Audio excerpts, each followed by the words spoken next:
Salamat Pagi. Good morning. 4,700 delegates, 123 countries. This is really remarkable. And it's a pleasure. Yes, it is remarkable. And it's a great, great pleasure for me to be in this beautiful, dynamic city. I want to thank Prime Minister Najib. Thank you so much for your welcome, your generous leadership. Minister of Finance, too, Husni, and the government of Malaysia. I thank you all for your very generous hospitality and all of your excellencies, and particularly, if I may single her out, our Secretary of Commerce, who is here, Penny Pritzker, and the First Lady I see here. Thank you. We enjoyed a wonderful evening the other night. Nice to see you here. I want to thank you for partnering with the United States to put together the largest ever global entrepreneurship summit ever conceived. And I especially thank you for promoting entrepreneurship through your policies, which benefit us all.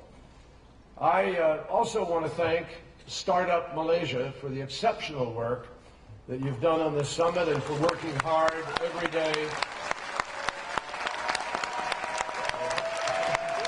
They have their special cheering section over here.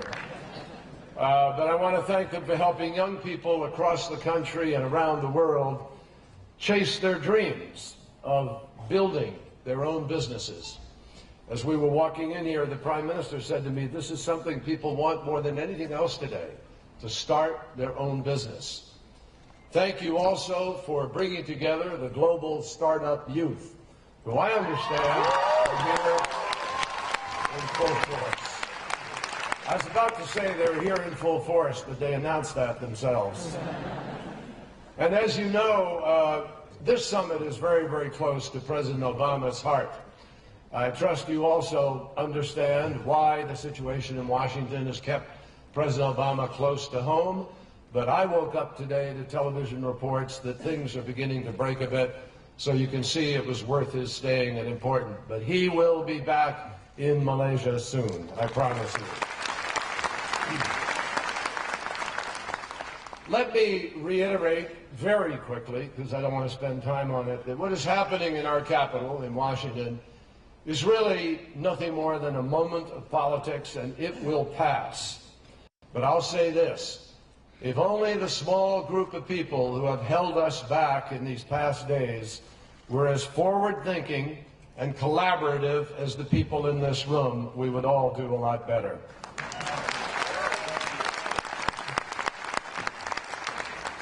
So I know the President is disappointed that he can't be here today, but I assure you that his commitment to what you're doing is as strong as ever. And he joins me in saying with great admiration, Malaysia, negara hebat.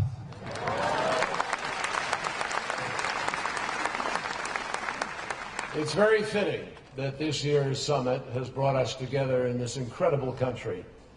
The many Malaysians who are turning novel ideas into new businesses are strongly supported by a government that is constantly rooting them on and encouraging them. Malaysia's finance ministry just launched the OneMet program to train thousands in techno skills. And Prime Minister Najib's government has set the ambitious and admirable goal of having small and medium-sized enterprises comprise 40% of Malaysia's GDP by 2015. That's an extraordinary goal, and I'm confident Malaysia will meet it. If anyone can meet it, it's Malaysia.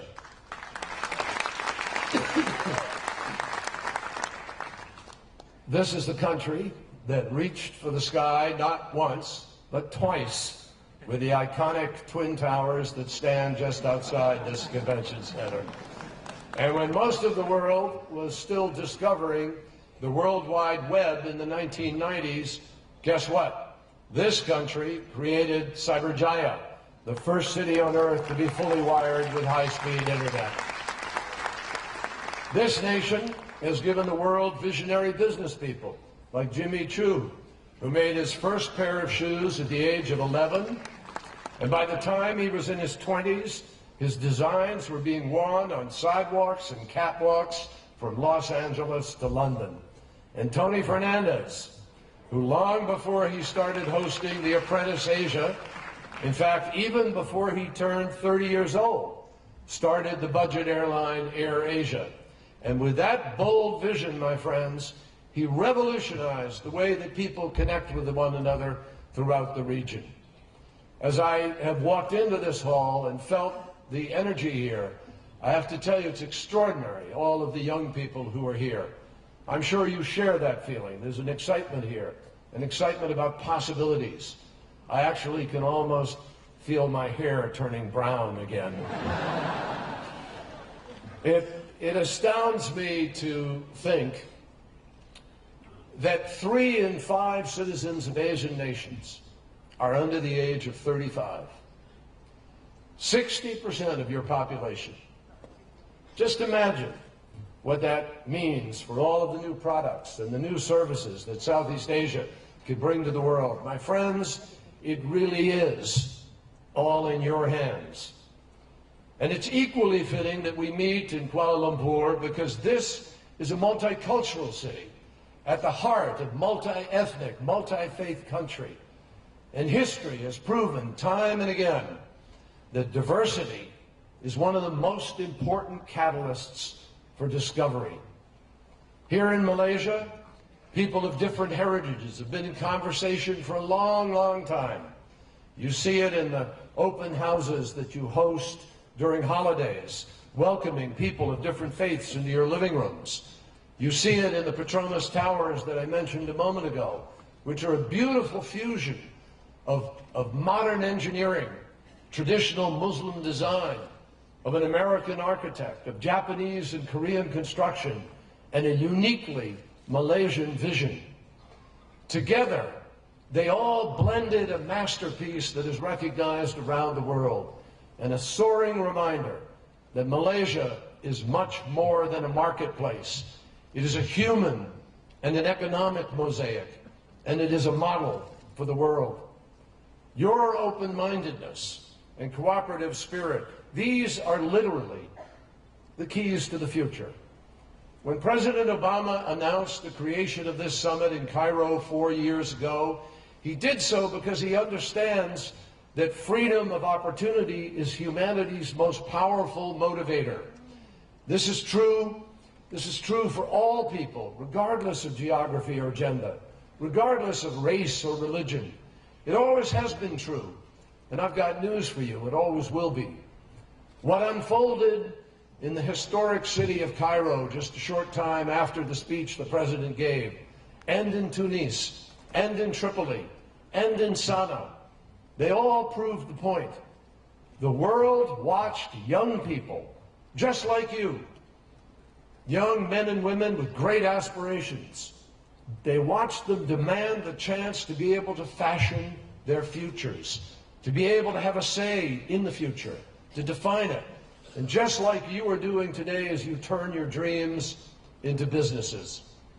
President Obama also understands that entrepreneurship is about so much more than profits. It's about how you build a society that values competition and compassion at the same time. So much of the work that we're doing together, this isn't just about making money. It's about making people's lives better through education, healthcare, and basic human rights.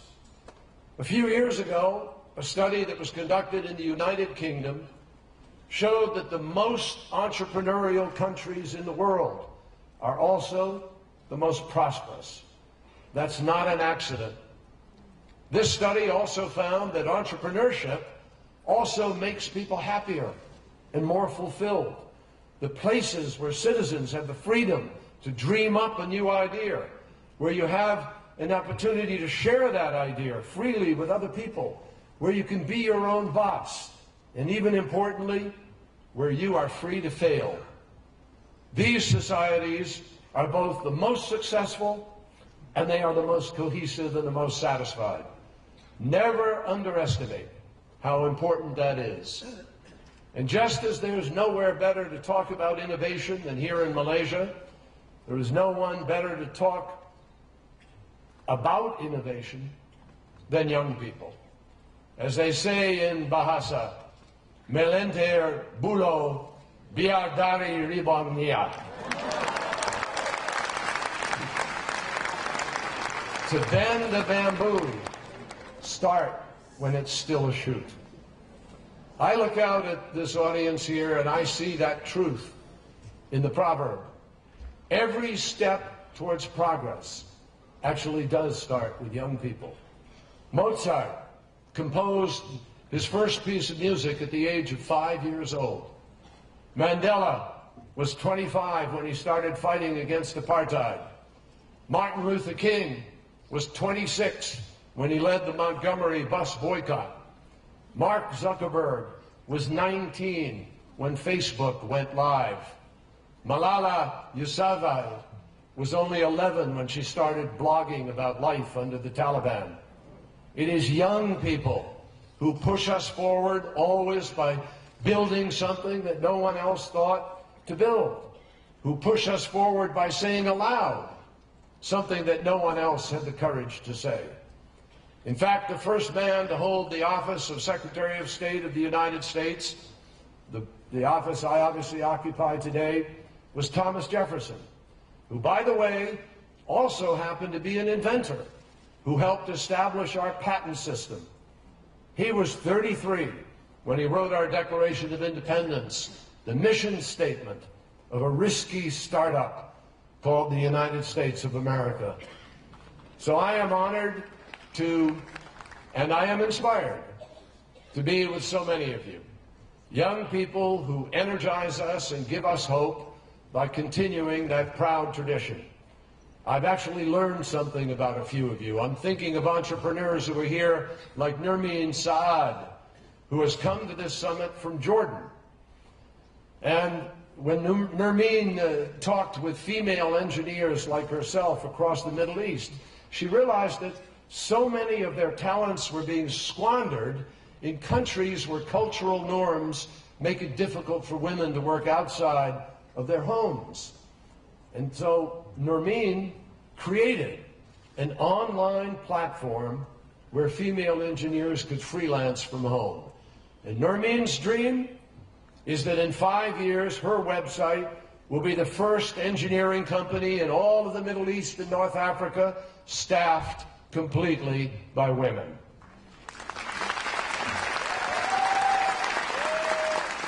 And I am inspired by entrepreneurs like Tony Dugu of Kenya, who's also come to Kuala Lumpur this week. The first company that Tony built failed, but he didn't give up. He did what any of you would do. He just tried again. And Tony's latest innovation lets students rent textbooks electronically, a book at a time, a chapter at a time, or even a page at a time. And by making textbooks more affordable, he gives lower-income students a chance to learn that they might not otherwise ever have had. But that's not his only motivation, my friends. Tony is dyslexic. And when he was a student, he had to listen to cassette tapes of audio books. So Tony's dream is to lower all kinds of barriers to education in the developing world. And I'm inspired by young entrepreneurs like 24-year-old Saimoom Hussain. Saimoom is here today from Bangladesh, where of 7 million of his countrymen who are homeless and many more have unsuitable housing. So Saimoom and some friends set out to put a roof over as many heads as possible, literally. They started an environmentally friendly company that turns natural materials from plants into sophisticated corrugated sheets that are more durable than metal roofs and provide good shelter. Saimoom's dream is that soon they will be cheaper than metal so that more of the world's 100 million homeless can afford sustainable housing. That's a great dream. I'm proud to tell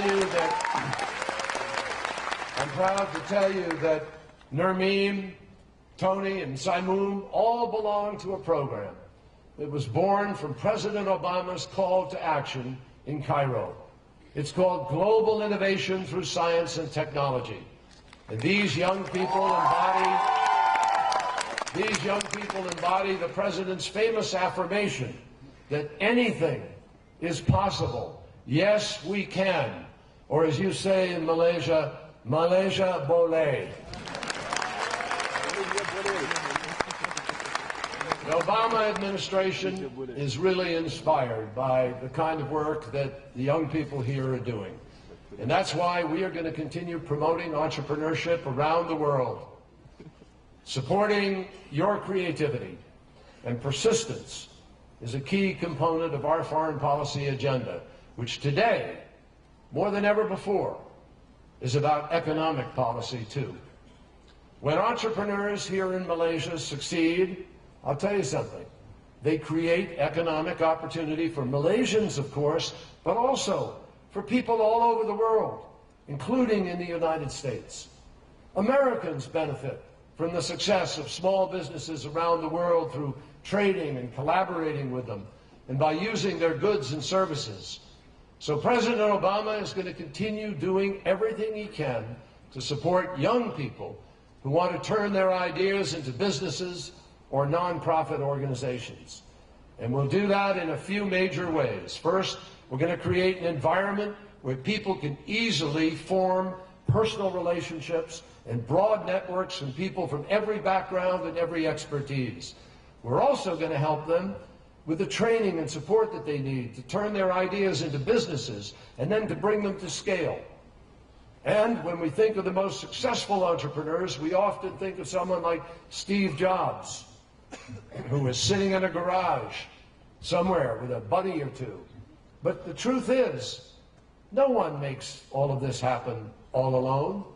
It takes the private sector, working hand in hand with NGOs, universities, and governments. And in the end, the networks that we build only make all of us stronger. So I am proud to announce a new collaboration between the United States State Department and Up Global, which over the next few years will support and train 500,000 entrepreneurs in 1,000 cities around the world, including right here in Kuala Lumpur. The second initiative we're going to launch will connect these entrepreneurs with mentors who can show them the ropes.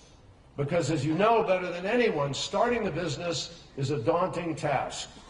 And by the end of the year, President Obama will announce the inaugural members of the President's Committee on Global Entrepreneurship.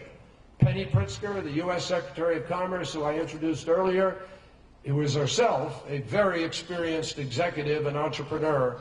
She will lead this committee of role models who are going to act as partners, as teachers, and as champions for a new generation of success stories. And third and finally, we must make sure governments support entrepreneurs and the amazing work that you're all doing. That's why President Obama is joining forces with organizations like the Kaufman Foundation, the World Bank, and others in order to create a new research network that will help policymakers promote growth and startups.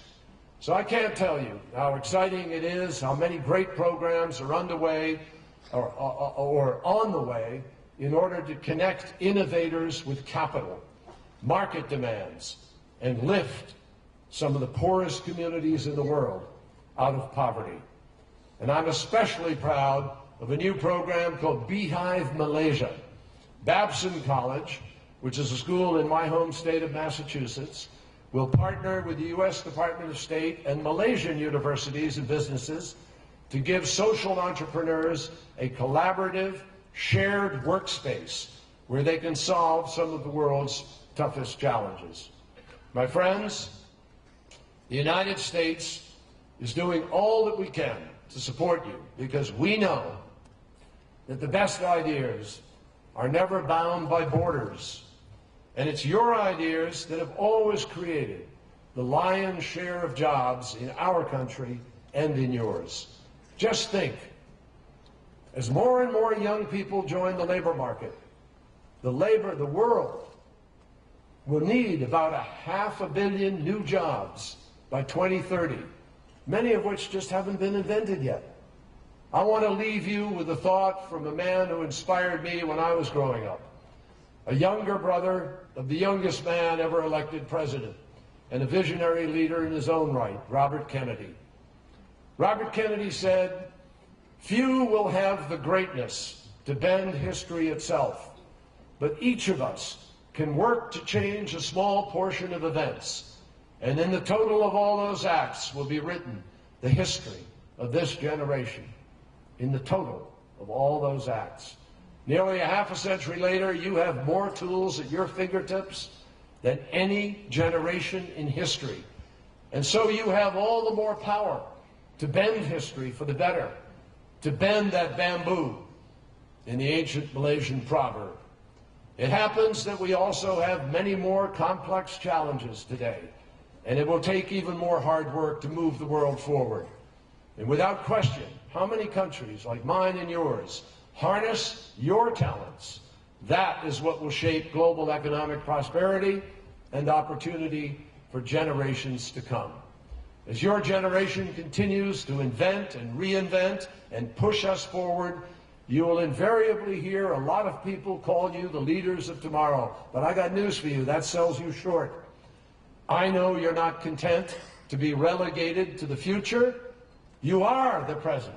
You are the leaders of today. You're changing the world even as we speak. And I'm confident that the rest of us are in your exceedingly capable hands. So thank you all for all that you do and all that you will do to bring opportunity to the many around the world. Terima kasih.